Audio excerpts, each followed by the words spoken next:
Pro bono attorneys are the lifelines. They provide invaluable guidance and counsel for so many entrepreneurs who really need the help.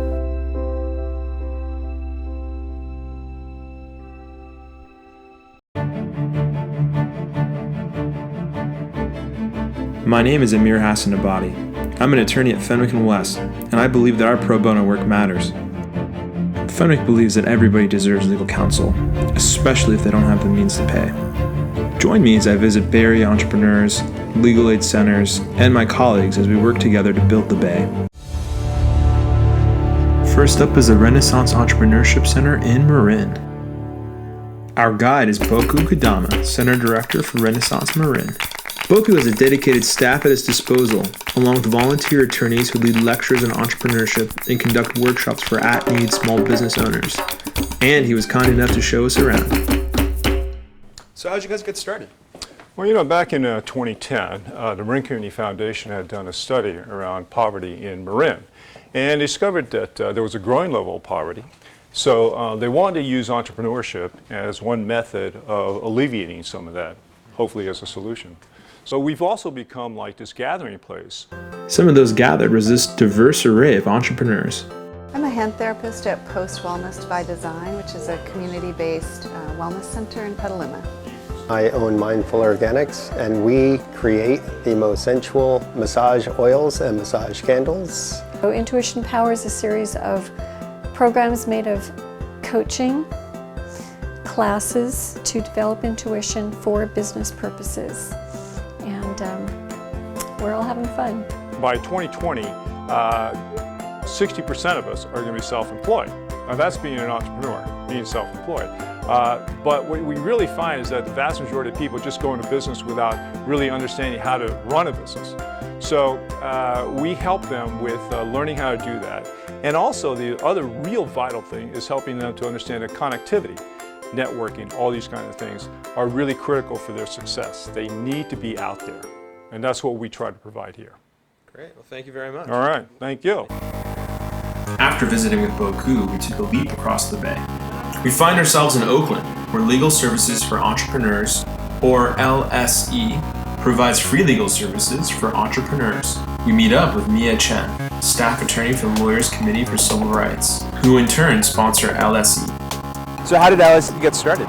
LSE got started by a group of attorneys like yourself who just came together and realized that small businesses are not getting all the legal advice that they need.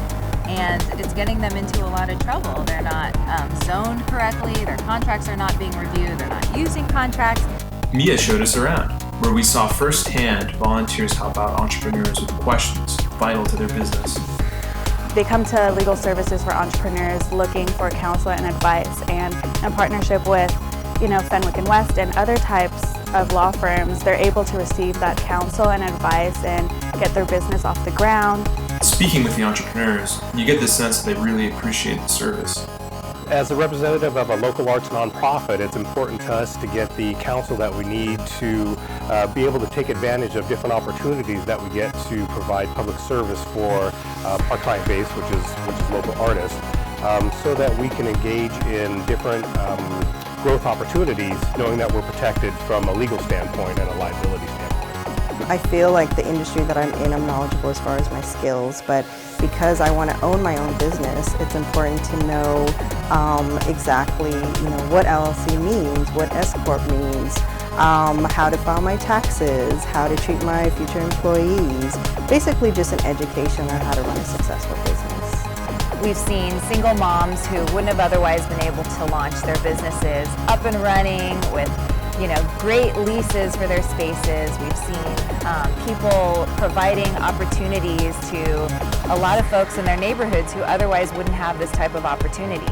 Our clients are immigrants, people of color, people with arrest and conviction records. It really runs the gamut.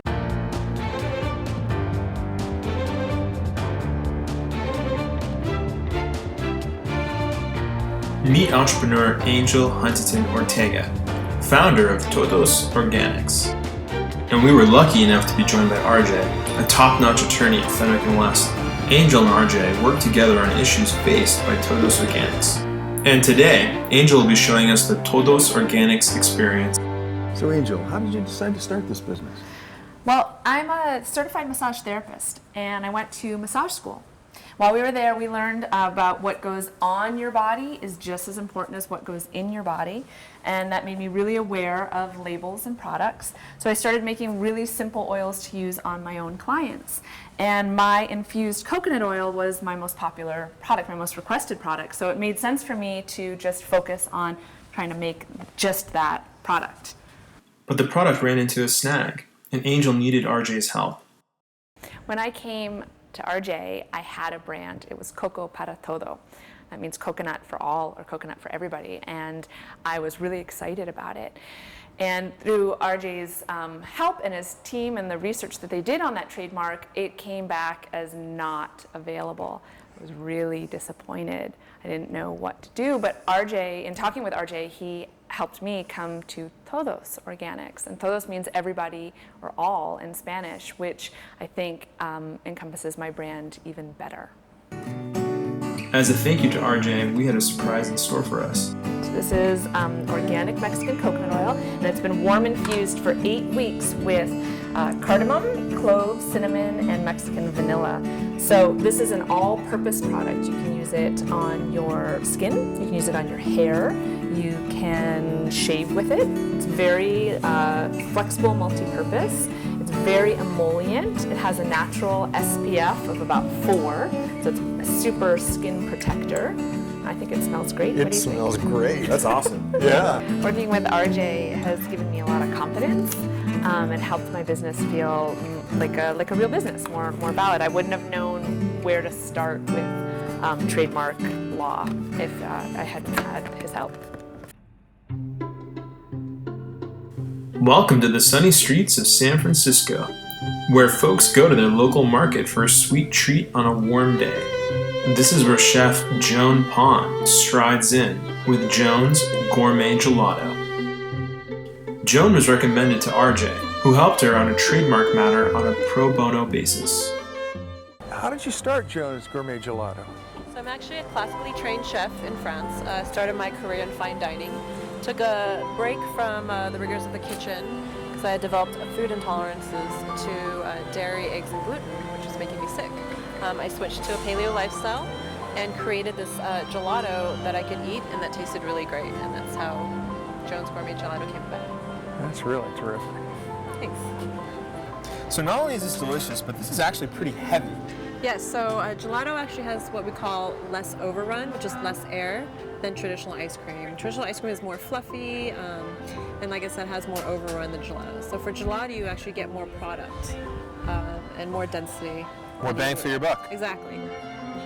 So Joan, this is not ice cream legally by regulation. I recall you had an issue about that. Yes, so I actually started my business by calling it ice cream, and it turns out through FDA regulations and legally, ice cream is only made with dairy, and there's a percentage of fat in it. And gelato is actually technically less fat, and it can be dairy-free. And so the texture is actually, because if you can see, it's really dense and creamy. There's not a lot of air in it. It's technically gelato, even by texture. So I had to essentially rebrand and go through all the trademarking changes and all that. And we found that it really didn't matter from a trademark law standpoint, although your packaging had to change considerably. Yes, like I said, I had to rebrand and change the name on all the printing on all my products. That's right. Are we supposed to wait? No, not now. No. Not now.